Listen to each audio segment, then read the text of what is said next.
Tonight, the province is backtracking on enacting shelter criteria legislation with regards to injunctions made for decampments.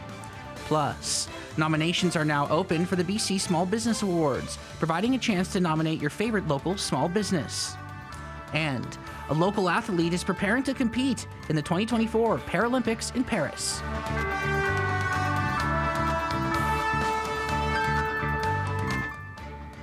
Good evening, I'm Eddie Huband and welcome to CKPG News. We begin tonight in politics. The provincial government is backtracking, at least for now, on enacting shelter criteria legislation when local governments seek injunctions for decampments. Adam Burrows has more now on how this will affect Prince George. Bill 45, which received royal assent last fall, amended the community charter to require local governments who seek injunctions for removing encampments to ensure there is reasonably available shelter to a certain standard. Now, the provincial government is hitting the pause button on Bill 45, writing in a letter to local governments that the amendments will not be brought into force at this time. We're glad that this is not being enacted upon right this moment. We're not sure after the election, provincial election, whether this will be back to enforcement or there'll be some changes and let the local people to take a look at the situation individually. When the amendments were introduced back in November of 2023 as part of Bill 45, the government added a description of reasonably available alternative shelter. Part 1 of this bill amends the Community Charter and Vancouver Charter by adding a description of a reasonably available shelter for the purpose of informing local governments and the courts of the context of injunctions to remove homeless encampments. However, while adding that description was meant to inform local governments, the definition also posed a challenge to local governments, including Prince George. It's because reasonable to some may not be reasonable to others. And the standard and throughout the province from municipality to municipality, it may differ. In its letter to local governments, the province says that the amendments didn't provide enough clarity for a common understanding of reasonably available shelter. UBCM said that the likely result of the legislation would be an increasing number of encampments in BC's communities, despite the government saying when the bill was introduced that encampments were not safe or suitable housing. Local governments have increasingly turned to the courts to resolve homeless encampments. These amendments will provide the courts and local governments with criteria to consider regarding the important question of where those sheltering would go if displaced from an encampment. Encampments may offer people temporary refuge, but they are not a safe and suitable form of permanent housing. Mayor Simon Yu says that Bill 45 doesn't address the core problems facing municipalities. Without these wraparound services, the Bill 45 by itself, it's basically massaging the problem throughout the various other part of the city. Really, it's not address the fundamentals. We got a number of people on the street needs help. Adam Burrows, CKPG News. This afternoon, fire crews responded to smoke billowing out of the fourth floor of a building at the Four Winds Crossing Apartments located at 2604 Rec Place Drive. The fire started before 4 p.m. today. The building was evacuated with fire crews on the scene to douse the flames. No word on any injuries or the cause of the blaze. More details may be released as the investigation continues. A dozen police vehicles surrounded a home at the corner of 11th and Vancouver Street earlier today. Witness reports state that several frontline officers were involved while ambulance crews attended to a person who was later taken to hospital. Although the reason for the police presence is unconfirmed, one witness mentioned that the house is known to be frequently visited by police. Two organizations geared to small business, one provincial, the other local, are gearing up for the award season. It's a chance for small businesses to toot their own horns and for the community to recognize their favorite local small businesses. Cheryl Jan reports. It's a staggering stat in terms of how significant small business is to the bottom line in this province. Small Business BC, we define a small business as any business that has fewer than 50 staff. And you may be surprised to hear that there are almost 500,000 businesses in BC that fulfill that criteria. BC has one of the highest representations of entrepreneurs in all of Canada. It is a very entrepreneurial focused province. And that's the reason Small Business BC is now launching the nomination period for its upcoming awards. And the local Chamber of Commerce is on the verge of launching its own Excellence Awards. But sometimes it's challenging to convince businesses to take the leap. they're in the thick of it, of those day-to-day challenges, and it's up to here, and it is challenging. And so nominating themselves for awards, like you say, there's also maybe a bit of that humility. Am I really that good enough? But then there's also but that doesn't really pay the bills. Except that it does, right? Whether it's Small Business BC or the Chamber of Commerce, that recognition really does pay dividends. And Dunn says some business owners suffer from what he calls imposter syndrome. A lot of business owners are maybe a little reluctant to put themselves forward because they once again, they lack the perspective of all the work that they've put in and all the things that they've achieved. So that's why we tend to see more nominations from other people who are nominating their favorite business. And that's part of the reason Small Business BC doesn't necessarily expect the business owner to nominate him or herself. Say you want to nominate your favorite business. So you just give us the name of the business, their email address, and we'll follow up with them and let them know that, hey, someone wants you to know about these awards and they think that you should enter. And then once you've been nominated and we publish you on our website, you have until the end of our nomination period, which runs until August 16th, to get as many votes as possible. The Small Business Awards ceremonies are in November, while the Chamber's nomination period closes September 2nd, with the successful nominees to be announced in the third week of September. Cheryl Jan, CKPG News. A heat warning is in effect for Prince George, which is expected to continue until next Tuesday. Due to the elevated temperatures, the city of Prince George has partnered with 2 local organizations to provide a place to cool off. The first cooling station is Pounds, located on 3rd Avenue. It will be open today through Saturday from 10 a.m. to 9 p.m. The second location is Natsulis, and it's located on George Street. It will be open Thursday to Monday from 8:30 a.m. to 10:30 p.m. If you begin to experience warning signs of heat stroke, seek shelter immediately and drink lots of water. Today is the 50th anniversary of Camp Day, which is designed to help local kids with an experience of a lifetime. It was the usual hustle and bustle at the Tim Hortons on 15th Avenue, but today is a special day with special treats to celebrate Camp Day. 100% of all coffee and iced coffee sold today goes to the Camp Day Foundation. Over the years, Camp Day has put 320,000 youth through programs. It helps send local kids from Prince George to camp all over Canada. There's 7 camps, I believe. And it gives kids the opportunity that wouldn't have it otherwise to go to camp and experience that. It's life-changing for them. For some kids, that's their first time on an airplane, number 1. They go there, they meet people, they gain skills that they wouldn't otherwise gain at home. They go kayaking. They may have never done that. They're just learning life-changing skills, growth, development, all the things that are impactful for youth today. The lowest gas price in Prince George was sitting at $1.62.9 per litre at Costco. The lowest price in the province right now is in Abbotsford at $1.59.9 per litre. Manitoba has the lowest fuel prices on average in the country at $1.42.3 per litre, while BC has an average price of $1.73.8 per litre.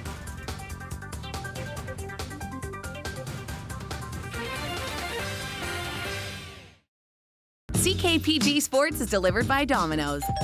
Join the Domino's Lunch Club with 25% off all regular price pizzas every day. Visit dominos.ca to join the club. A local athlete born and raised in Prince George is heading off for the Paralympics in Paris later next month. It's been a long journey for the 25-year-old who started athletics when he was just 5 years old. Cheryl Jen reports. Mid-June, that's when the Ewart family found out Joel had been chosen to be part of Team Canada in Paralympic rugby, but he had to keep it under wraps. So it was a tough couple weeks, kind of skirting around the question when you're asked, but then, and maybe because of that, it didn't really hit me until the public announced. But rugby wasn't the sport he began with years ago. His first love was basketball, one of the few sports he could be part of in Prince George. About 5 when he wanted to get into sports because his brother played hockey, his dad played hockey, and he wanted a team thing. But he was only 5 and he was too young for this, so we put him in found wheelchair basketball. Pat Harris had the program running back then, so we got him involved in that, and he just went from there. Since beginning basketball, he's been part of the U23 Worlds, the Canada Summer Games, but then his heart took another direction.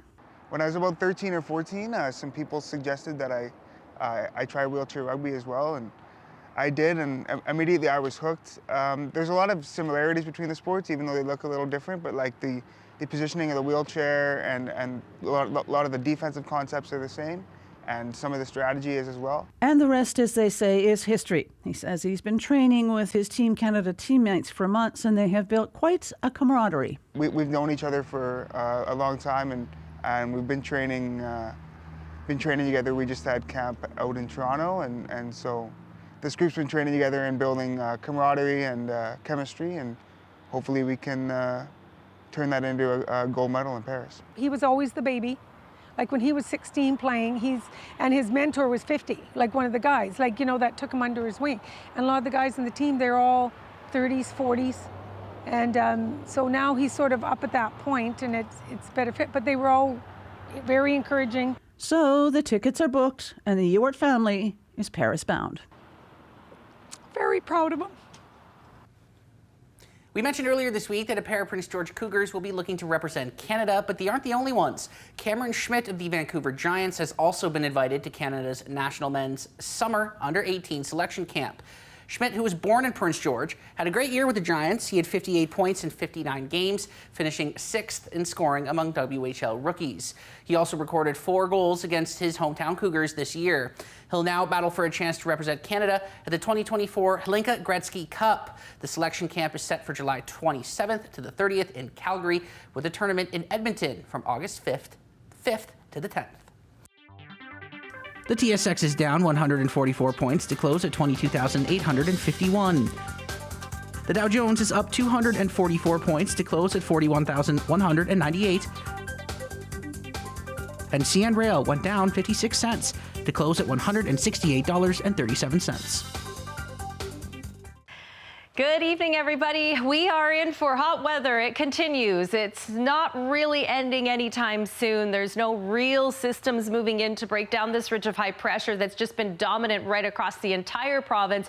We do have some isolated showers and sort of pop-up thunderstorms, which I'll show you in a second on our futurecast, that seem to sort of be moving in and out of areas of the province. But otherwise, it is just straight hot weather and dry weather for the most part. So as we look at the futurecast, you'll see some of the instability coming up from the south here down through the southern interior. Could see some of that to action, and for us as well, we'll leave a slight chance into our Thursday. So even this evening and into tomorrow, we have the chance of showers in the forecast with a risk of a thunderstorm, but very hot weather, and a little bit of that humidity is keeping the feels like temperature way up there. So certainly something to keep in mind. 34 degrees Fort St. John tomorrow. Will be around 33, but it'll feel probably a bit warmer than that. And I should reiterate that we are under a heat warning. So here in Prince George, that includes Quesnel as well. We do have the heat warning in place, so that has now been re-implemented. We had a break from that for a little while, but now back to the heat warning with temperatures into the 30s, and those overnight lows are really staying warm, so not cooling down at all. 40 degrees Kamloops tomorrow, very hot weather there. Down through the Okanagan, hot, close to 40 as well. So it's been extremely dry and extremely hot everywhere you go for the most part, and we know that wildfire activity is certainly happening, so be diligent when you are out and about. 32 degrees Vanderhoof, 31 Fort St. James, Mackenzie tomorrow sitting around the low 30s as well, but way hotter down through Quesnel and McBride where heat warnings are in place. 25 Vancouver, a beautiful day, but away from the water, a lot hotter than that. 35 in Edmonton, very hot weather in parts of Alberta as well, even stretching into parts of Saskatchewan, especially Regina, sitting at 31. 28 for the high in Winnipeg. Further east, we are seeing temperatures at around the mid-20 degree mark. So it is coming down just a little bit as we go further east. Sunny skies into our weekend. We are going to have the odd chance here and there, as I mentioned, over the next couple of days for a chance of showers and a risk of a thunderstorm, but otherwise it will remain nice and sunny and pretty hot. There you go. You can see all that hot weather pushing right back in, and it's really intensifying. 7 tonight for Burns Lake, 31 tomorrow, and then a bit of a drop on Friday, but you're right back up there into really the weekend and early next week. Mackenzie, 12 with clear skies tonight, 33 tomorrow, mostly sunny, very warm, and then a bit of a drop, so sort of a reprieve on Friday, but right back up to 32 and 33 for the weekend. McBride will see some very hot weather going into the weekend. We're looking at temperatures close to 40 degrees on Sunday, so just take note of that if you have any outdoor plans. 35 for the day tomorrow and a few showers on Friday. Quesnel, 13 tonight, 35 tomorrow. Yes, heat warning remains in place, and well, the temperatures are the reason why. Prince George, this is it for us. We're going to get down to about 12 tonight, but again, tomorrow, overnight lows are only going to be about 14 and 15 degrees. Mostly sunny, very hot tomorrow. 33 will be our high. It could feel a bit warmer than that, and we do have a chance of showers in the forecast with the risk of a thunderstorm. That could be something we see again Friday and into the weekend. Very hot, jumping up to 35 degrees on Sunday. CKPG Sports is delivered by Domino's. Join the Domino's Lunch Club with 25% off all regular price pizzas every day. Visit domino's.ca to join the club. Katie Dandeneau is another athlete headed to the Paralympics. The former UNBC Timberwolf is set to represent Team Canada in wheelchair basketball come August. Anthony Correa caught up with Katie and her former coach to talk about this exciting opportunity. Katie Dandeneau is off to Paris to take part in her second Paralympics with Team Canada's women's wheelchair basketball team. It's so hard to describe how cool it is, to get to represent your country, to get to put that jersey on, right? I always have a real hard time putting it into words, but it's just this fierce pride you get every time, anytime you get to wear the leaf. Dandeneau is a former UNBC Timberwolf, playing on the women's basketball team back in the 2010s. After her career in stand-up was cut short, she focused on making the transition to wheelchair basketball. And it helps to have a former basketball coach like Laurelyn Murdoch, who has had a big part in her success to this day. LL coached me I was freshly 17 coming into her program. So she's kind of gotten to see me, from a kid, to become an adult, in all aspects, right? So she held us accountable, and I really truly feel like the accountability that I hold in myself today, that I hold, my teammates, people I work with, if we're doing a job, it genuinely came from the environment that she created for us, back at UNBC. While Murdoch is extremely proud to see a Timberwolf alumni represent Canada on the biggest stage in sports, especially one with the compete that Dandeneau showed in her university career. I'm just so proud of her. I'm proud of her. She's a UNBC graduate. She's a women's basketball alumni. She was a keynote for our legacy. Katie bleeds green and gold. Now she's bleeding red, and she will always stay true to her roots, and that's something I love about her. And surprisingly, it will be Dandeneau's first time visiting Paris. Another thing to look forward to when the games roll around. But the venue's designed around the tower, the city. I just think it looks like it's going to be unreal. Plus, I actually can speak French a bit, so that's nice to actually go somewhere where I know the language. So Canada opens their tournament on August 29th against China. Anthony Correa, CKPG News. The city of Paris built the first ever Olympic village when it hosted for a second time in 1924.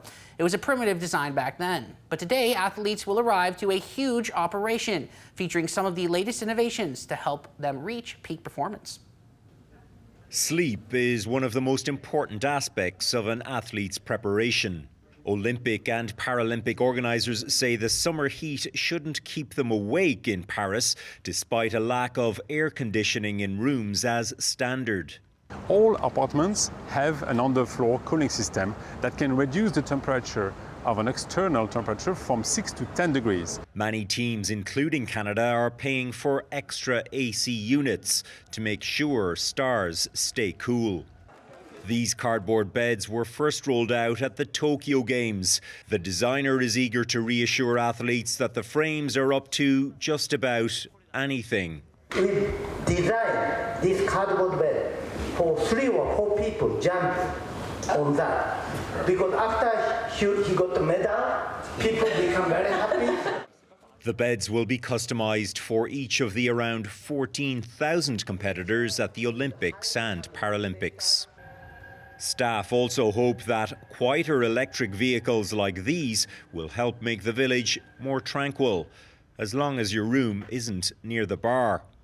Safety is, of course, more important than any night's sleep. Not every team wants to reveal where its athletes are staying. We do actually keep the position of all delegations confidential. This is for safety and security reason. Of course, if some people are not willing to stay next to each other, we don't put them next to each other. Paris 2024 claims 40% of the 2,700 apartments will become social housing after the Games. Similar promises have been made by other host cities in the past, but they haven't always been kept. Yesterday, the MLB AllStar Game took place as the National League's best went up against the American League. There are no national anthems to show you tonight, just pure skill from both teams as we recap the AllStar Game in tonight's CKP3.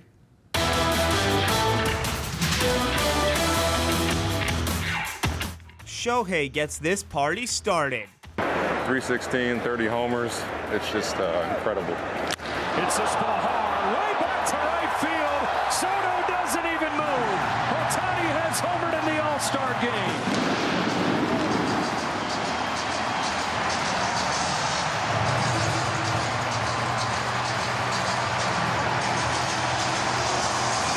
It doesn't matter the stage, this man is dangerous when he has a bat in his hands. He cranks a 3-run shot to give the NL the lead. Next, it's fighting back. He looked like a rookie trying to make the team, working at first. Juan Soto with a base hit into center field to get the AL on the board. Simeon is in, so is Kwan, and it's a 3-2 game.